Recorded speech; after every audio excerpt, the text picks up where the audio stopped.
Wapenzi wa Bwana, ninawasalimu katika jina la Yesu. Bwana asifiwe. Bwana Yesu asifiwe. Bwana ni mwema wakati wote. Ninamshukuru Mungu sana kwa nafasi ya pekee leo ambayo ametupatia ili tuje tena katika miguu yake kwa ibada. Ikiwa unahitaji kuendelea kufuatilia huduma za Pastor Sadok, unaweza kuingia katika mitandao ya kijamii YouTube, Facebook, Instagram pamoja na TikTok, ukaandika neno Nuru Maishani Ministries. Nimesemaje? Unabonyeza pale, alafu una subscribe, mambo yanakaa vizuri. Haleluya Bwana. Biashara ni matangazo hata kama ni ya Yesu. Fungua Biblia yako, kitabu cha Danieli. Kitabu cha Daniel sura ya 6, na ukifika mahali hapo unasema amina, halafu unasimama. Daniel sura ya 6, ukifika mahali hapo unasema amen, halafu then unasimama. Daniel sura ya 6 tutasoma mafungu kadhaa hapa, fungu la kwanza mpaka la 6 kwa pamoja. Ilimpendeza Dario kuweka juu ya ufalme maliwali 150. Kumbe tuko pamoja. 120 wawe juu ya ufalme namna gani? Na juu yao akaweka wakubwa 5. Wakubwa 3. Haleluya. Na Danieli alikuwa mmoja wao, ili maliwali hawa watoe hesabu kwao, mfalme asipate faida. Asipate nini? Naam, asipate hasara. Basi Danieli huyo alipata sifa, haleluya, kuliko wakubwa na maliwali, kwa kuwa roho bora ilikuwa ndani yake. Hapo hamna amina? Nyie mnasoma kweli jamani? Narudia fungu la 3. Basi Danieli huyo alipata sifa kuliko wakubwa na maliwali, kwa kuwa roho bora ilikuwa ndani yake. Naye mfalme akaazimu kumweka juu ya ufalme wote. Basi maliwali na maamili wakatafuta sana kupata sababu za kumshtaki Danieli kwa habari za mambo ya ufalme. Sikia hii. Lakini hawakuweza kuona sababu wala kosa, kwa maana alikuwa mwaminifu, wala halikuonekana kosa wala hatia ndani yake. Fungu la 5. Ndipo wale watu wakasema, hatutapata sababu ya kumshtaki Danieli huyo tusipoipata katika mambo ya sheria ya Mungu wake. Basi wale mawaziri na maamiri wakakusanyika pamoja mbele ya mfalme, wakamwambia hivi, Mfalme Dario, uishi namna gani milele? Nena roho ni Yesu, nena kwa upole. Imba. Sema kwangu kwa huachwi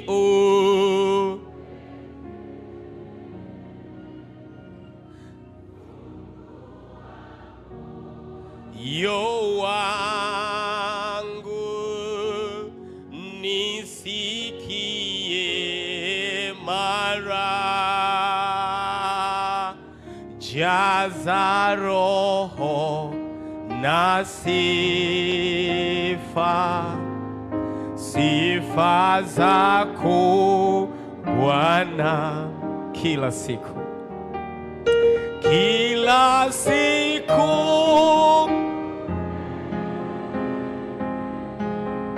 vile kwa upole, nong'oneza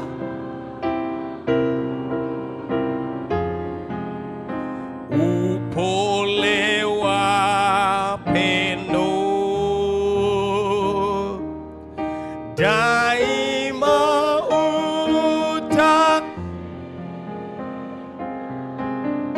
uhuruni wako, nisikie maneno, uachwi upweke. Nisikie maneno, nisikie maneno, uachwi upweke. Nisikie maneno, nisikie maneno, uachwi upweke. Somo la leo linasema uaminifu unalipa. Tuombe. Baba yetu uliye mbinguni, ile saa ya watoto wako kusikia neno kutoka mbinguni imefika. Sasa Baba, leo nitumie tu kama kikombe, alafu ndani yake weka maji ya uzima, ili kila aliyeko hapa na anayesikiliza na kufuatilia kutoka mbali anywe maji ya uzima bure, kwa jina la Yesu, amen. Tunaishi katika ulimwengu ambao kila unayekutana naye anatamani kukutana na kuongea na mtu mwaminifu. Vijana wanapokuwa katika mahusiano, kama ni binti anatamani kukutana na kijana ambaye si handsome tu, lakini awe kijana mwaminifu.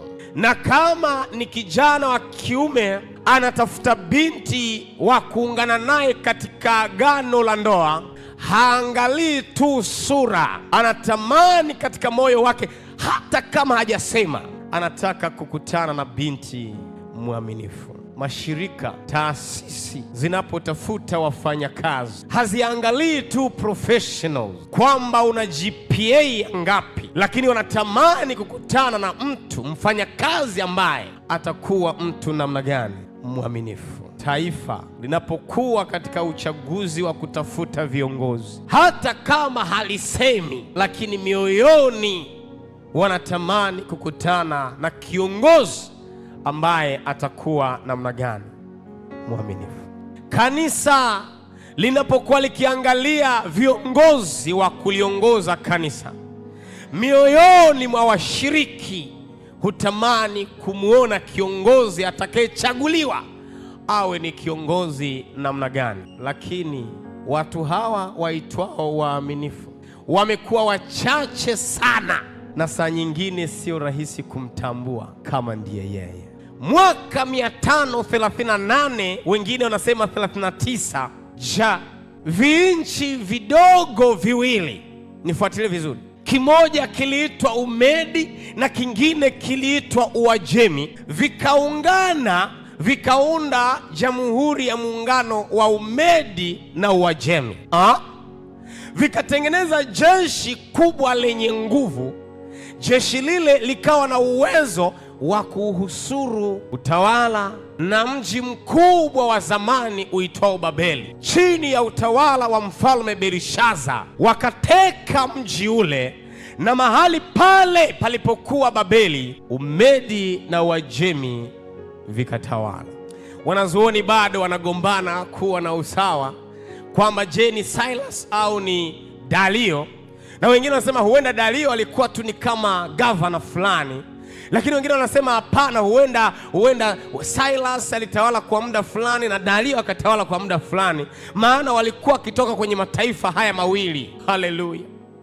Dario alipokuwa Mmedi akateka pale, alipokuwa amehusuru ule mji wa Babeli na kutanua mpaka Umedi na Uajemi, akaamua kuifanyia structuring, akastructure eneo la utawala. Haleluya. Hebu mwangalie jirani yako, mbona kama material yanatoka lakini you are not with me? Haleluya. Sasa akaanza kuistructure, kuitengeneza katika majimbo 120. Haleluya. Yaani ningekuwa hapa Bongo ningesema akachana mikoa 120 katika utawala wa Umedi na Uajemi kama jamhuri moja. Biblia inaniambia Dario akachagua wakuu wa mikoa, yani watawala, the satraps into the provinces. Akaweka wakuu wa mikoa maamili 120 wakaisha.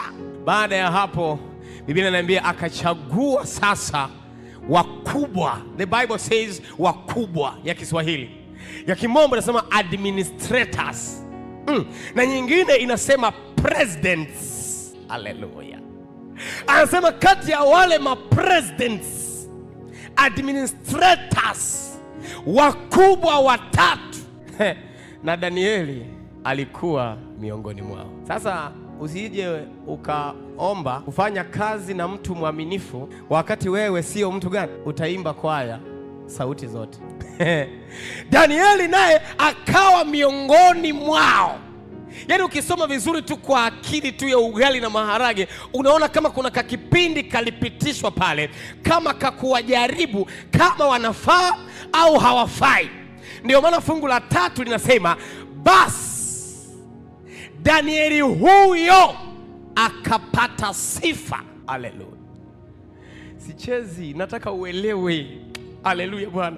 Akapata sifa kuliko wakubwa wale wangapi? Na maliwali 100 akawa credited. Na anasema sio kwa sababu alikuwa amesoma sana, sio kwa sababu alikuwa na PhD, sio kwa sababu alikuwa na doctorate, sio kwa sababu alikuwa anajua Kiingereza. No, the Bible says kwa sababu roho bora ilikuwa ndani yake. Amina, hiyo ni ndogo, tuheshimiane jamani. Sawa sawa. Tena upande huu. Haleluya Bwana. Aya. Yani Danieli akaonekana kuwa ni zaidi ya wote. Sababu gani? Roho bora ilikuwa ndani yake. Rafiki yangu, ukitaka kupandishwa cheo, ukitaka kuonekana, usiende kwa mganga wala usijitabishe na mambo mengi. Omba roho bora iingie ndani yako. Roho Mtakatifu akiingia ndani, huwa ana kazi ya kuwatambulisha watoto wake mahali. Roho wa Mungu akiwa ndani yako, you will close all the borders, kwa sababu roho hafungwi na geography. Haleluya. Yaani mimi mwenyewe hapa najihubiri nasikia kama napaa, halafu kuna mjoli hapa ametulia tu. Hebu mwangalie jirani yako, mwambie unaelewa haya mambo. Yaani siku za mwisho ndio sasa watu wameshafanya kazi siku 6. Wamejichokea. Siku 6 zimepita, Sabato tena karudi. Changamka. Haleluya. Omba roho bora ingie ndani. Usiogope kufungua duka katikati ya maduka. Omba roho bora ingie ndani. Roho bora ikiingia ndani, wateja watakuwa hawayaoni maduka mengine, wanasubiriana. They want to enter into your shop. Why? Roho bora ikae ndani yako. Mtu yeyote akikuinjia, jambo la kwanza kukagua, una roho bora. Mchumba akija, jambo la kwanza, ana roho bora. Haleluya. Roho bora ikiingia ndani, wakati mmekaa pale, wanataka kuhamisha watu, wanataka kupandisha vyeo, roho bora ikiwa ndani yako itakutambulisha.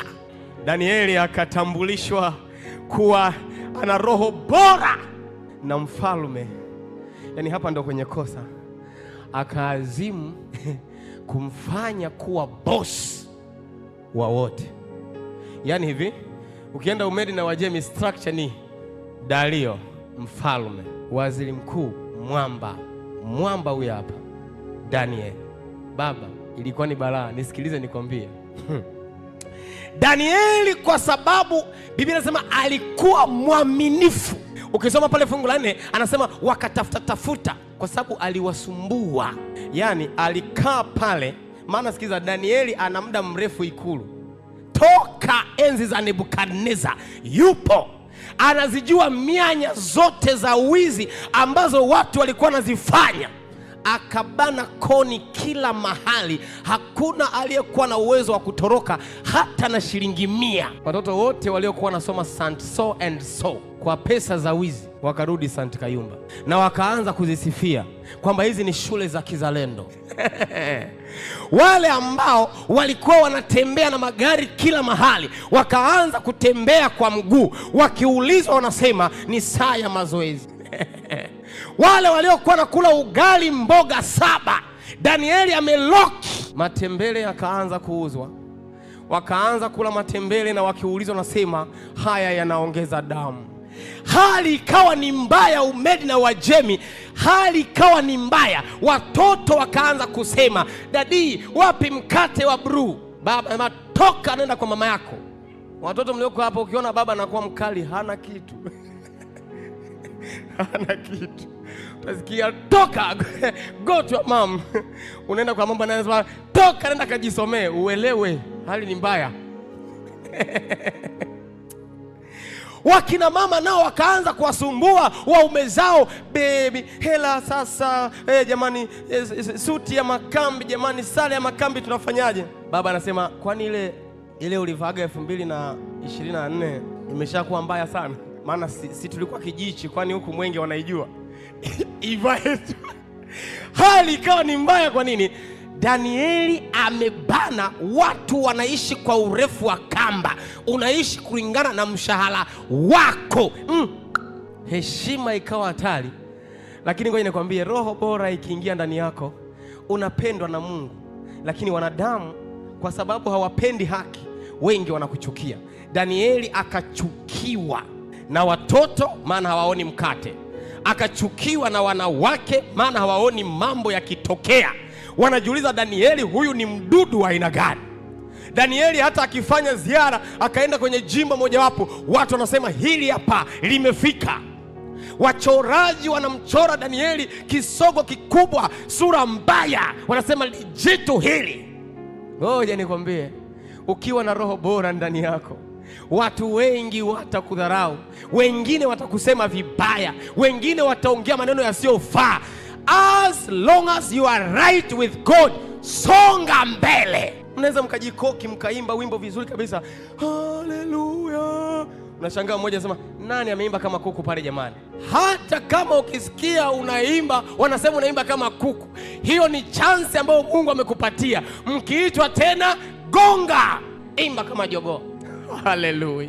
Songa mbele. Unajua kwenye dunia hii kuna saa unaweza hata ukachaguliwa kuwa mzee wa kanisa, halafu mshiriki mmoja akafunga safari kutoka Kigamboni akaja akakuuliza mzee, eti wewe ndio mzee wa kanisa? Sema sema hilo baraza liliongozwa kweli na roho. Halafu akaondoka. Halafu unaanza wewe mwenyewe unasema ila kweli mimi ni mzee wa kanisa, mpaka unaenda kwenye kioo kujiangalia.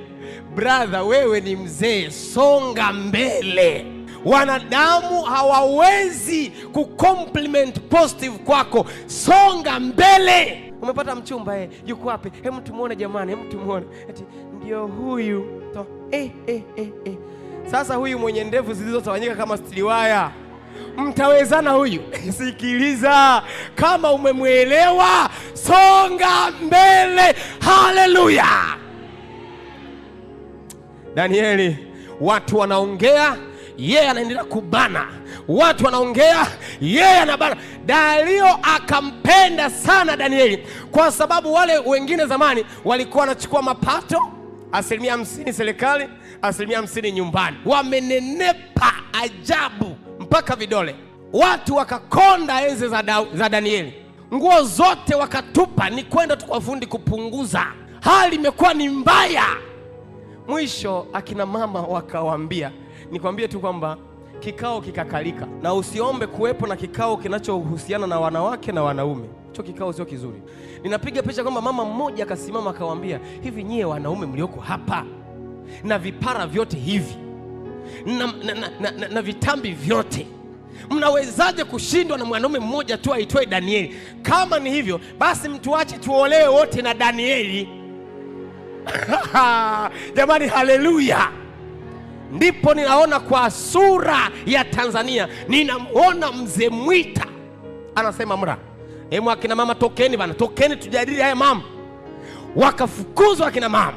Sasa wakabaki wanaume wanaulizana, halo, tunafanyaje bana? Inakuwaje? Hii ni dharau kubwa sana bana, tunamfanyaje huyu Danieli? Ndio wakafanya utaratibu. Aya inasema walipokuwa wakimtafutia kosa lolote katika utumishi wake, ikafika mara wakakiri, wakasema Danieli huyu, haleluya, hatuwezi kumpata katika mambo ya kazi. Yani nikifika hapo huwa najiuliza hivi, yani Sadok sasa hivi yani sikiliza, Danieli anatafutwa na nchi nzima, majimbo 120. Halafu wale wazee wanasema huyu hatumuwezi. Wakiangalia simu zake, message, Bwana asifiwe, barikiwe mtu wa Mungu, mtumishie. Yani message zake hizo, wale watu wanaodukua wanadukua, wanaona tu neema ya Bwana iwe pamoja nawe. Hakuna message yote ambayo labda wangeishika wakasema tuna ushahidi. No way. Why? Roho bora ilikuwa ndani yake. Ndugu yangu, roho bora ikiingia ndani yako, hata maadui zako wakikutafuta hawatakupata kwa jina la Yesu. Wanamtafuta kwenye rushwa. Ninaanza kuona, niruhusu nipige picha. Naona kama wanambadilishia masekretari. Samahani, masekretari mlioko hapa sio nyie, ni wale wa Umedi na Uajemi. Masekretari ambao sketi zao haziendi chini, ziko tu juu juu. Utasikia tu, karibu boss. Anakufungulia mlango, chacha. Nikuletea maji ya moto au ya baridi? Jamaa wala haoni, yeye tu ni tupe moto wa uhai. Alafu anasema leta ya baridi uliowa. Haleluya! Masekretari wanarudi wanasema jamaa, hili jamaa haliwezekani. Wanasema wewe umeshindwa kazi, ngoja tulete mnene. Ndio kabisa, wapenzi wa Bwana ije raha. Wala wakaja wengine ambao wanabeba mlungula, wamebeba mlungula kwenye bahasha. Wanasema mzee, hatujapata kuona kiongozi mwenye akili kama wewe, tumekuletea zawadi kidogo, milioni 200 hapa ukatumia na familia yako. Danieli anasema hapana, kuna madawati kwenye shule hayajaenea, peleka hizi pesa kwa watoto yatima. Watu mambo gani huyu? Mwisho wanasema huyu jamaa hawezekani. Hivi mimi hapa mkianza kunitafuta, wala sio nchi nzima, kanisa tu la Mwenge, yani hata sio siku nyingi, yani ya leo tu mkaenda kwenye simu, ninakotokea hivi sipatikani kweli? Wewe vipi wewe? Tukasema tukusearch sasa hivi. Kwanza sasa hivi ikitokea tu nikasema leteni simu zenu zote hapa niweke upako. Alafu nikasema toweni password. Alafu niangalie message 5 kila kwenye simu. Utashangaa tu vile tu hapa hatuna milango, tunapotea wote, wataisha hapa. Lakini Danieli wanasema hauwezekani. Mmoja akasema tunaweza kumpata kwa njia ya kumgombanisha na Mungu wake. Wakatafuta wale watu wanaojua kuandika proposal. Yani unajua hata vijijini kuna wale watu ambao wanajua kuandika barua. Akikuandikia barua ya kazi, wallahi unapata kazi. Alafu yeye hana. Unawajuaga wale? Yani yeye anakuandikia barua, anaipanga. Nadhani sijui wao wana maombi. Yani ukienda nayo wewe wallahi umepita, ila yeye alishaandika na hajaitwa. Huyu mwandishi akaja akadrafti barua kwenda kwa mfalme. Barua inasema hivi: Mfalme Dario, uishi milele. Hii ni salamu ambayo Nebukadneza aliitoa kwa utawala wake mara baada ya kuota ile ndoto isiyojulikana. Alipopewa tafsiri akaambiwa yeye ni kichwa cha fedha, kwa hiyo atakufa. Akakataa, akasema nataka sanamu lote liwe la dhahabu ili nisife. Ndio maana sura ya 3 anawaita watu kwenye uwanda wa Dura na sanamu lote lina dhahabu. Alikuwa anapinga tafsiri ya Danieli kwamba yeye ataishia kwenye kichwa, na hivyo akawafundisha watu kwamba mnaponisalimu mseme mfalme uishi milele. Na wote walioingia baada yake wakaichukua hiyo salamu, mfalme uishi milele. Na mimi nawaita nyie wafalme muishi milele. Dario akaandikiwa mfalme Dario uishi milele. Toka tulipoanza kutawaliwa na watu na viongozi, hatujapata kuona kiongozi mwema mwenye akili na weledi kama wewe. Kituo akatafuta vesi nyingine. Tumefikiria tukupatie tuzo au zawadi ya aina gani? Tumechanganyikiwa. Maana tulijiuliza, je, tukupe dhahabu? Tukagundua dhahabu yote ya Umedi na Uajemi ni yako mfalme. Tukasema, je, tumuongezee mfalme mke? Tukasema, lakini wanawake wote wa nchi hii ni wako mfalme.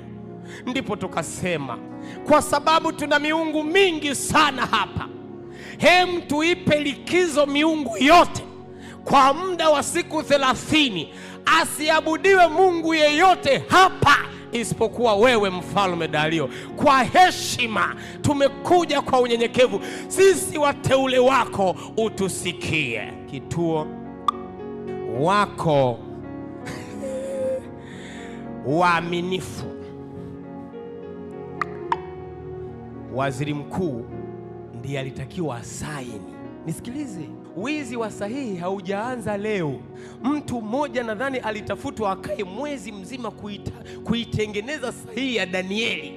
Akaambiwa jaribu hapo, jaribu tena, akamwagika, collect. Wakaenda nayo, wamevaa suti nyeusi, wana tai nyekundu, wamenyenyekea kama wanatoka heaven. Wakamsikusifia, anamaanisha, we dada, we ni mzuri, yani una pua nzuri. Hebu ujadili kwanza, yani we ni mzuri pua tu? Yani uulize, yani umeona pua tu? Mbona mimi ni mzuri kote kote? Maana Biblia inasema nimeumbwa kwa namna ya ajabu na ya kutisha. Haleluya!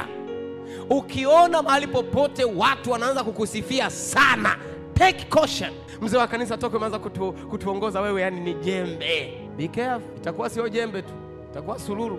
Uwe makini, inawezekana kuna ajenda nyuma yake. Pastor, wewe ukihubiri, yani huwa ninachemka. Kwa kweli Bwana yuko na wewe. Taratibu, inawezekana kuna kitu kanaendelea pale. Kila sifa unayopewa usiipokee, mpe Mungu utukufu. Dario akajichukulia utukufu. Ninaona kama Dario anashtuka, anasema waziri mkuu yuko hapa. Mtu mmoja, unajua kwenye group la viongozi kuna kuwa na wale wazee wa hekima. Mtu mmoja wa hekima ana sauti tamu, akaambia mfalme Dario uishi milele, kwa sababu mteule wako waziri mkuu huwa ni mchapakazi na mtu wa majukumu. Kwa ile kazi uliyompatia, yuko kwenye jimbo lingine anashughulika, lakini tuko pamoja naye. Alitutuma kwa umoja, akasema tuko pamoja. Jamaa akasema hapo sawa. Akamwambia sasa miminika, weka muhuri hapo. Akagonga muhuri, akasema tangaza hili liwe tangazo la mfalme. Na kama unavyojua sheria ya Umedi na Uajemi, tangazo la mfalme likitoka halibadiliki.